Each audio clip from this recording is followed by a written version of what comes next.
मागील तासिकेमध्ये आपण लोकसभेचे कायदेविषयक शासनविषयक अधिकार बघितलेले आहेत। याशिवाय लोकसभेचे सभापती, त्यांची रचना आणि सभापतीने करावयाची सभागृहातील कामकाज कार्य याचा आढावा घेतलेला आहे। आज आपण लोकसभेचे कामकाजापैकी कार्यामधील एक महत्त्वाचा भाग म्हणजे निवडणूक विषयक कार्य, लोकसभा निवडणूक विषयक कोणकोणती कामे करते हे देखील या ठिकाणी बघणं क्रम प्राप्त करतं। निवडणूक विषयक कामामध्ये राष्ट्रपती आणि उपराष्ट्रपती यांच्या निवडणुकीमध्ये राज्यसभेच्या बरोबरीने सहभाग नोंदवण्याचं काम लोकसभा करत असते। अशा स्वरूपाची लोकसभा हे अत्यंत महत्त्वाचा त्या ठिकाणी काम पार पाडत असताना आपल्याला दिसून येते। राष्ट्रपती असेल, उपराष्ट्रपती असेल यांना निवडून देण्याचा अधिकार लोकसभा आणि राज्यसभा यांना समसमान असतो। शिवाय लोकसभा सभापती, उपसभापती यांचीही निवड करतात। राज्यसभेचा जो प्रमुख असतो उपराष्ट्रपती, त्यांची नियुक्ती ही राज्यसभा आणि लोकसभा दोन्ही सभागृहातून होत असते। तेच राज्यसभेचे प्रमुख असतात किंवा अध्यक्ष असतात। परंतु या ठिकाणी लोकसभेमध्ये लोकसभेचा सभापती म्हणून जे व्यक्ती कामकाज पाहत असते अशा या व्यक्तीची नेमणूक करण्याचं काम किंवा नियुक्ती करण्याचं काम सभागृहातील सर्व सदस्य मतदानाद्वारे त्या ठिकाणी करत असतात। तसेच सभापतीच्या अनुपस्थित कामकाज राहू नये किंवा कामकाजाची पर्यायी व्यवस्था निर्माण व्हावी म्हणून या ठिकाणी उपसभापतीची देखील नेमणूक लोकसभेचे सदस्य आपल्यामधून करत असताना त्या ठिकाणी दिसून येतात। यामुळेच लोकसभेला अत्यंत महत्त्वाचे अधिकार निवडणूक विषयक क्षेत्रात देखील आपल्याला बघायला भेटतात। यानंतरचा विषय आहे आर्थिक स्वरूपाचे कार्य आणि अधिकार। आर्थिक स्वरूपाच्या बाबतीत जर आपण बघितलं तर एखादं विधेयक धन विधेयक आहे की नाही हे ठरवण्याचा अधिकार सर्वप्रथम लोकसभेला किंवा लोकसभेच्या सभापतींना त्या ठिकाणी प्राप्त होत असतो। आणि धन विधेयक सर्वप्रथम लोकसभेमध्ये मांडण्याची प्रक्रिया राज्यघटनेमध्ये नमूद केलेली आहे। धन विधेयक हे केवळ ओनली लोकसभे या सभागृहामध्ये सर्वप्रथम मांडला जातो। तो अधिकार राज्यसभेला त्या ठिकाणी देण्यात आलेला नाही। या क्षेत्रात देखील लोकसभेचा अधिकार हा सर्वश्रेष्ठ आपल्याला दिसून येतो।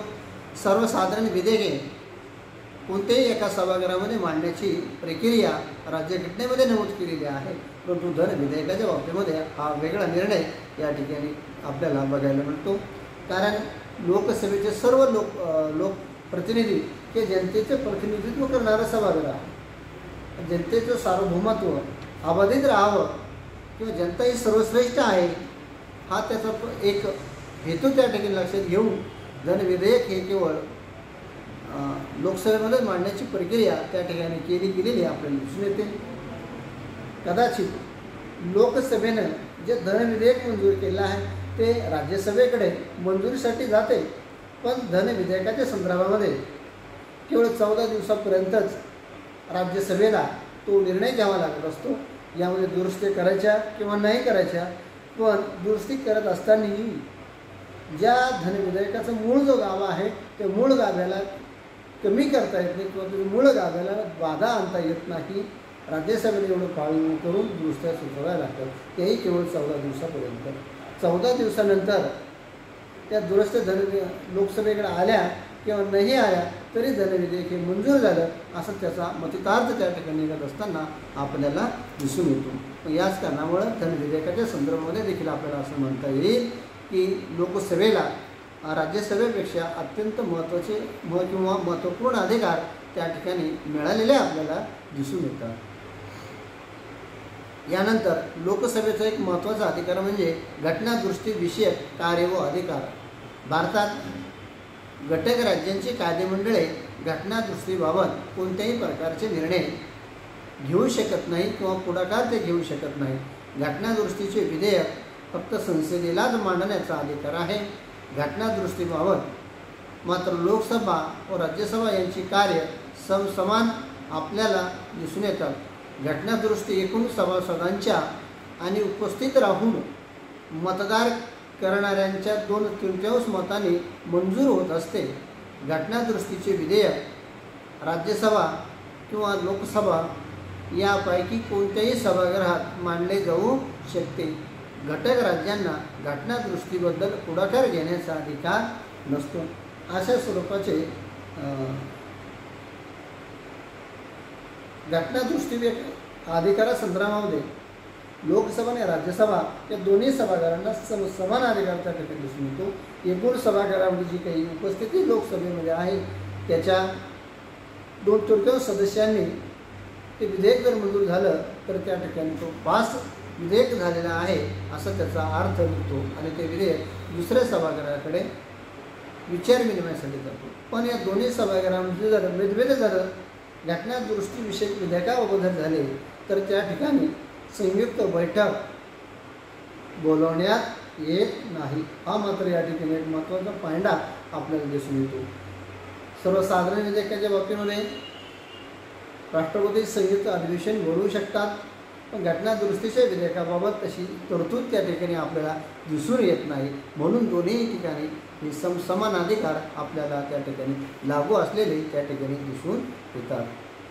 न्यायालयीन स्वरूपाचे कार्य व अधिकार राष्ट्रपती, सरन्यायाधीश इत्यादी महत्त्वाच्या व्यक्तींनी राजद्रोहासारख्या गंभीर गुन्हा केला असेल तर असे आरोपपत्र तयार करण्याचा अधिकार लोकसभेला आहे.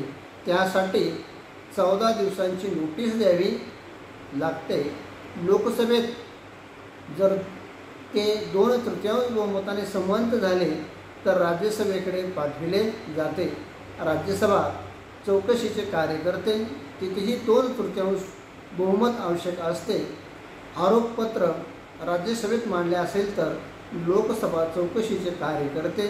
उपराष्ट्रपती विरुद्ध महाभियोगाचा खटला मात्र राज्यसभेत चालतो, पण राज्यसभेने असा ठराव केला असेल तर त्याला मात्र लोकसभेची मान्यता आवश्यक असते. त्याशिवाय उपराष्ट्रपतीला पदभ्रष्ट करू शकत नाही. म्हणजेच निवडणूकविषयक अधिकारामध्ये लोकसभा आणि राज्यसभा यांना दोघांनाही महत्त्वपूर्ण त्या ठिकाणी अधिकार असलेले आपल्याला दिसून येतात. राष्ट्रपतीवरती महाभियोग जर चालवण्याचा असेल तर लोकसभा आणि राज्यसभा दोन्ही सभागृह मिळून त्या ठिकाणी महाभियोग चालवण्याची प्रक्रिया त्या ठिकाणी करत असतात. परंतु महाभियोग चालवण्यासंदर्भामध्ये राष्ट्रपतीला 14 दिवस अगोदर नोटीस त्या ठिकाणी द्यावी लागत असते. नोटीस दिल्यानंतर तो विषय महाभियोगासाठी दोन्ही सभागृहामध्ये चर्चेला त्या ठिकाणी ठेवला गेलेला आपल्याला दिसून येतो. लोकसभेत जर 2/3 बहुमताने संमत झाले तर राज्यसभेकडे पाठविले जाते. राज्यसभा चौकशीचे कार्य करते. तिथे 2/3 बहुमत आवश्यक असते. आरोपपत्र राज्यसभेत मांडले असेल तर लोकसभा चौकशीचे कार्य करते. उपराष्ट्रपती विरुद्ध महाभियोग चालवण्याचा अधिकार मात्र सर्वप्रथम राज्यसभेला प्राप्त आहे. राज्यसभा लोक महाभियोगाचा प्रस्ताव सर्वोत्तम मांडल्यानंतर तो मंजूर करण्यासाठी मात्र लोकसभेची देखील परवानगी त्या ठिकाणी घ्यावी लागत असताना आपल्याला दिसून येते. याशिवाय लोकसभेला राज्यसभेपेक्षा अनेक असे विशेष अधिकार त्या ठिकाणी प्राप्त झालेले आहेत. घटक राज्यातील एखाद्या सूचीबद्दल कायदा करण्याचा अधिकार राज्यातील कायदेमंडळाने पास केलेल्या विधेयकाविषयावर कायदा किंवा चर्चा करणे, लोकांच्या तक्रारी ग्रहाने मांडण्याचा व्यासपीठ म्हणून कार्य करणे, राष्ट्रपतीने काढलेल्या वटहुकूमांना व जाहीरनाम्यांना संबंध देण्याचे कार्य इत्यादी अनेक कामे लोकसभेला पार पाडावी लागतात. लोकसभा एखादी घटना दुरुस्ती रद्दही करू शकते. पंजाबमध्ये आणीबाणीची घोषणा करण्याचा हक्क सरकारला देणारी आणि नागरिकांच्या जीविताचा हक्क हिरावून घेणारी 59वी घटना दुरुस्ती 29 डिसेंबर 1991 रोजी लोकसभेने रद्द केलेली आपल्याला दिसून येते. घटना दुरुस्तीसाठी 2/3 बहुमत ठरविताना एकूण सदस्य संख्येचा विचार होतो की हजर सदस्य संख्येचा संसदेची कार्यपद्धती.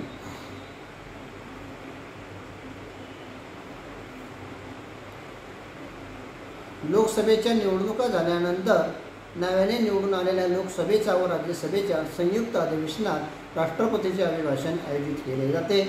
तसेच दरवर्षी अंदाजपत्रकीय अधिवेशनाच्या वेळी होणाऱ्या संयुक्त अधिवेशनात राष्ट्रपती भाषण करतात। राष्ट्रपतीच्या अभिभाषणात देशाच्या परिस्थितीचा संपूर्ण आढावा घेतला जातो। शासनाची ध्येय धोरणे त्यात प्रतिबिंबित होतात। राष्ट्रपतीचे भाषण मंत्रिमंडळामार्फत तयार होत असते। संसदेच्या दोन्ही सभागृहांची अधिवेशने आमंत्रित करण्याची जबाबदारी राष्ट्रपतीची आहे।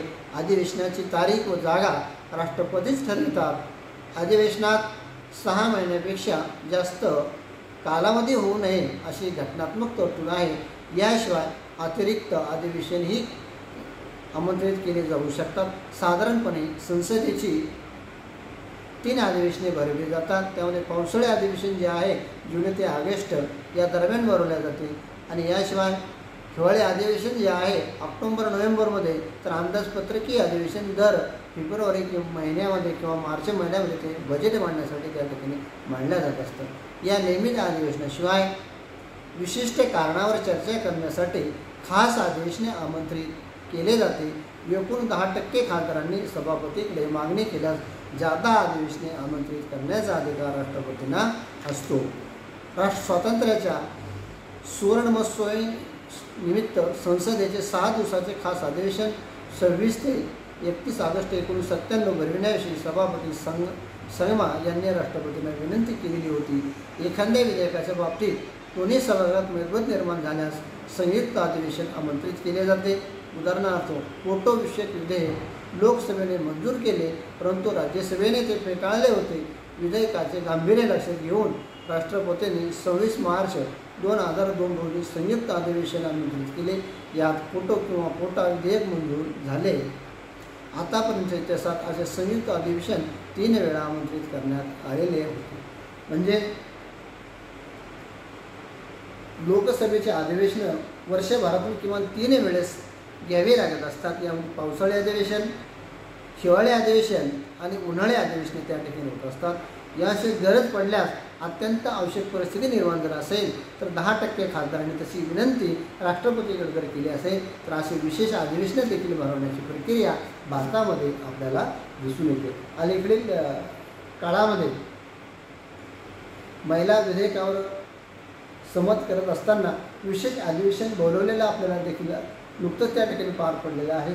या विशेष अधिवेशनामध्ये महिला विधेयक लोकसभेमध्ये विधानसभेमध्ये अनेक वर्षानुवर्ष जे पडलेलं होतं त्या विधेयकाला मंजूर देण्याची साठी एक विशेष अधिवेशन मोदी सरकारनं त्या ठिकाणी बोलवलेलं नुकतंच त्या ठिकाणी झालेलं होतं आणि या अधिवेशनामध्ये महिलांसाठी 33% आरक्षण देण्याची तरतूद लोकसभेमध्ये ठरवलेली आपल्याला दिसून येते की या निवडणुकीनंतर ते लागू होणार आहे। असं स्वरूपाचं या अधिवेशनामध्ये असे असंख्य निर्णय त्या ठिकाणी घेत असताना आपल्याला दिसून येतात। अशा स्वरूपामध्ये लोकसभा ही अत्यंत महत्त्वपूर्ण कामकाज त्या ठिकाणी करत असते। काही अधिकार राज्यसभेबरोबर असतात तर काही अधिकार लोकनिर्वाचित सभागृह असल्यामुळं अनेक प्रकारचे विशेष अधिकार देखील लोकसभेला प्राप्त झालेले आहे, जेणेकरून कामकाज करणं सोपं जाईल। असेच महत्त्वाचे अधिकार लोकसभेला या ठिकाणी मिळालेले आपल्याला दिसून येतात। राहिलेला जो घटक आहे आपण नंतर बघूया। आज आपण राज्यसभा लोकसभा ह्या दोन्हीच्या अधिकारांची चर्चा या ठिकाणी घडवून आणलेली आहे। नक्कीच हे सर्व अधिकार आपल्या सर्वांना कळायला असेल असा मी आशावाद या ठिकाणी व्यक्त करतो आणि थांबतो।